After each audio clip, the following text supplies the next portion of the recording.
not really interested in Romney necessarily as a presidential candidate going in, but listening to him speak, I think he's definitely considering running, especially when he said, if I decide to run for president, and everyone laughed. I mean, everyone kind of knows that. Well, I see you're wearing your Mitt Romney sticker now. Did he convince you that he might be the one that you would like to see and vote for in the primary?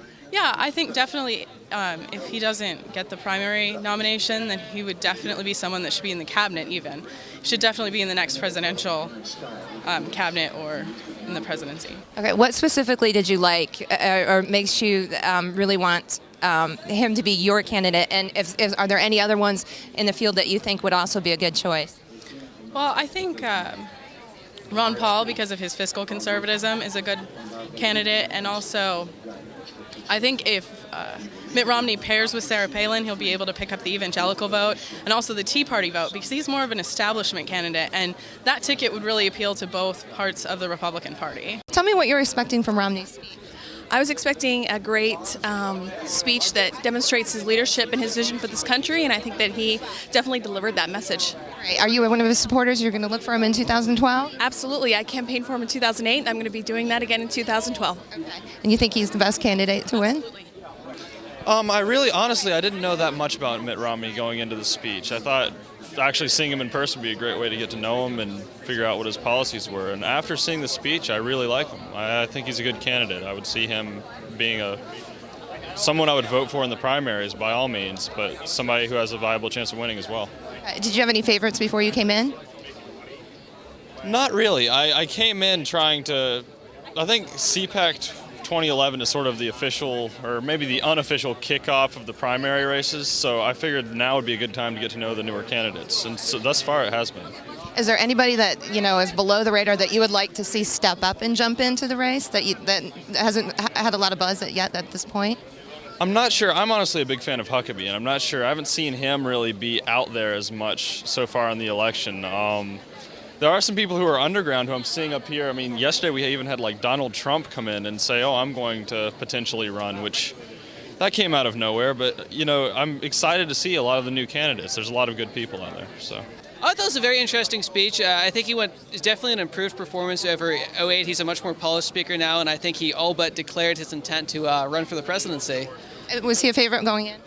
I've always liked Romney, and I thought that speech was very strong. It really hit on the fundamentals that President Obama hasn't been serious enough about addressing jobs and the economy, and has prioritized other things like cap and trade and energy and healthcare over really getting the economy back on the right track. And I think Romney showed that in a Romney presidency, the economy really would be the number one focus. When Mitt Romney was governor of Massachusetts, what did he do? He made a health care law that even he admits was the model for the same health care law he is now trying to run against. It must be hard being Mitt Romney, having to wake up every morning and figure out what it is you believe in, what you're going to say based on who you're talking to. I support Governor Mitch Daniels, and here's why. Mitch Daniels is what Mitt Romney pretends to be, a technocrat who's a serious conservative, who can cut government spending, and who has done it as the governor of a liberal state. He is someone who has served in the highest echelons of both business and government, and he's done so with success. When he's elected president, he will cut government, create jobs, and he will do it without having to reinvent himself every week. Not my candidate. Okay, and you're Ron Paul fan? Yes, ma'am. Okay. Tell me why you think he's the best for 2012. Why Ron Paul is? Out of all the candidates, he's the only person that's a true defender of the Constitution. He's the only man that served in Congress all this time who's truly talking about liberty. So he's really a hope for our country. Well, less on a few. Like who? Donald Trump, for one. Because? Well, just because of his lack of accountability. I mean, in the business world, he's failed so many times. Bankruptcies after bankruptcy. It's really sad. But my favorite coming in is Ron Paul, true defender of the Constitution. The only thing that matters here is the Federal Reserve. If we're not talking about the Federal Reserve, we're not talking about what matters in politics. Everybody that's funded, we talk about wars, they're funded through the Fed. We talk about spending, whether it's pork barrel or something that somebody really thinks is honorable to spend money on. It all comes from the Fed. The taxes, they have to increase, or the interest rates have to increase. So it's not a good place for us as common individuals. Okay. Well, how about the comment that, for example, Donald Trump said yesterday that Ron Paul can't win? Yeah, and that was due largely in part to the fact that we were not happy that they bring him out when Rand Paul is supposed to be speaking. We came to see a true defender of the Constitution speak. He has for years flip-flopped. Donald Trump in particular, he comes out in the past 2 weeks and speaks on certain events such as tariffs, quotas. Basically, that's his economic plan to save the country, is to force other countries, which I don't know how he plans on doing that, but force them to agree to our terms and conditions on trade. And that's not a very good foreign policy, to try to force people into trading with you. You want to do that on a free, open market where everybody can be happy with the trades that they're receiving.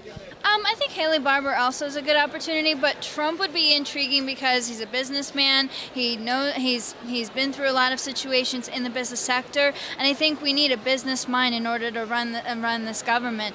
We haven't realized already that this government is a big business rather, but should be treated like a small business, as in we should be spending what we have, not what we don't, and stop owing everybody else. But I like what I hear from John Boehner. I like what I hear coming out of the Congress. I don't like what I hear about people who are saying, well, why haven't they remade the entire world in 5 weeks? Well, it's taken a while to get us here, and it's going to take a while to get us back. But I think we've got the right people on the team right now to get us back. They know what has to be done, and they know that people like the Tea Party will not tolerate them and should not tolerate them if they don't do it, because there's other people back home who are willing to do it and know it needs to be done.